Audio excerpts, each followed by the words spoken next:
Buenos días, el día de hoy vamos a resolver un ejercicio de composición de movimientos que nos dice lo siguiente.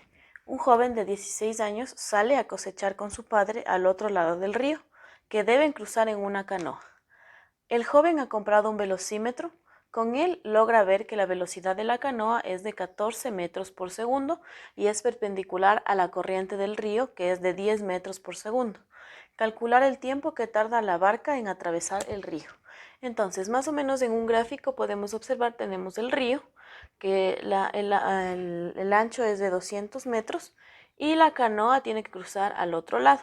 Ahora, tenemos composición de dos movimientos, ya que la canoa tiene una velocidad en dirección perpendicular hacia el norte, en tanto que el río tiene una dirección perpendicular a la de la canoa hacia el este.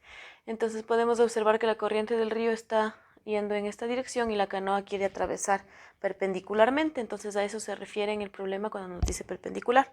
Las dos velocidades tienen un ángulo de 90 grados. ¿Sí? Ahora, para poder resolver el ejercicio debemos ver lo que nos está pidiendo. Determinar en este caso el tiempo que tarda la barca en atravesar el río.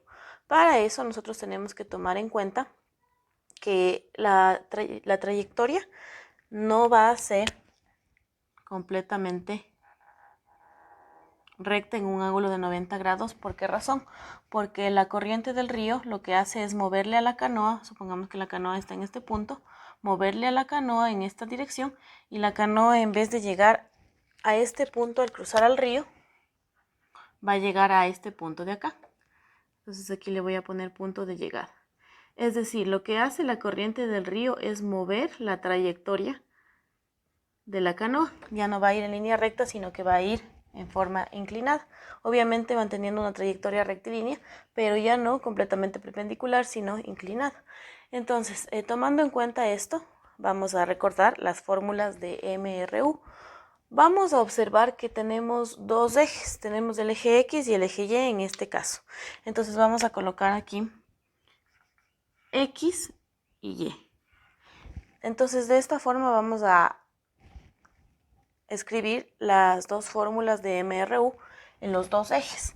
Entonces, ¿por qué razón hablamos de MRU? Recordemos que en el MRU existe cuando la velocidad es constante. Entonces podemos observar que la velocidad del río es constante, es de 10 metros por segundo, y la velocidad de la canoa es 14 metros por segundo, también es constante. Entonces existe movimiento rectilíneo uniforme, no existe aceleración, por lo tanto no es variado ni acelerado el movimiento. Cuando tenemos movimiento rectilíneo uniforme, recordemos que la fórmula es velocidad igual a distancia sobre tiempo. ¿Sí?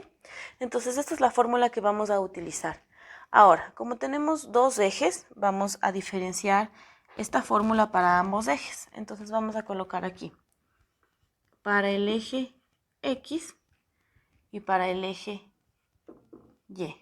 Recordemos que en los dos ejes tenemos MRU. Entonces voy a colocar para el eje X, velocidad en X sería igual a la distancia recorrida en el eje X sobre el tiempo. El tiempo es el mismo que recorrería en el eje Y, en el eje X o en forma inclinada. Recordemos nosotros que la velocidad y la distancia pueden ser vectores, ¿sí? Si los colocamos con su módulo, dirección y sentido. Pero el tiempo es una magnitud escalar. Por lo tanto, el tiempo que se demora en circular la canoa, si fuera en esta dirección o si fuera en esta dirección, es el mismo, ¿sí? Entonces, el tiempo no le vamos a poner tiempo en X, le vamos a dejar solo como tiempo, ya que es una magnitud escalar y no cambia. Entonces, en este caso, el tiempo que recorrería en forma perpendicular o en esta forma inclinada es el mismo. Vamos a dejarle así. En el eje Y tendríamos velocidad en Y igual a distancia en Y sobre el tiempo, que como dije es el mismo, ¿sí? Entonces, vamos a observar los datos que tenemos. Nosotros conocemos la velocidad en X y en Y. Tenemos que la velocidad en X es 10, la velocidad en Y es 14. Conocemos las distancias en X, la distancia que recorre en X no conocemos. No sabemos cuánto se desplaza la barca en el eje X, la canoa, pero sí sabemos que la canoa se desplaza en el eje Y 200 metros porque es la el ancho del río, ¿sí? Entonces está en el eje Y si observamos. Aquí le coloqué Y, entonces está 200 metros en el eje Y. Entonces la fórmula que voy a utilizar para determinar el tiempo es la del eje Y. ¿Por qué razón? Porque tengo la velocidad en Y y tengo la distancia en Y. ¿Por qué no puedo utilizar la fórmula del eje X? Porque tengo la velocidad en X, pero no conozco la distancia en X. Por esa razón me sirve la fórmula del eje Y. Entonces vamos a despejar el tiempo. Y despejando tendríamos que el tiempo equivale a distancia en Y sobre velocidad en Y, ¿sí? Recordemos que para despejar el tiempo pasaría a multiplicar acá y la velocidad pasaría a dividir, es decir, es como si hubiera un intercambio de variables y nos queda la fórmula así. Ahora vamos a reemplazar los datos que conocemos.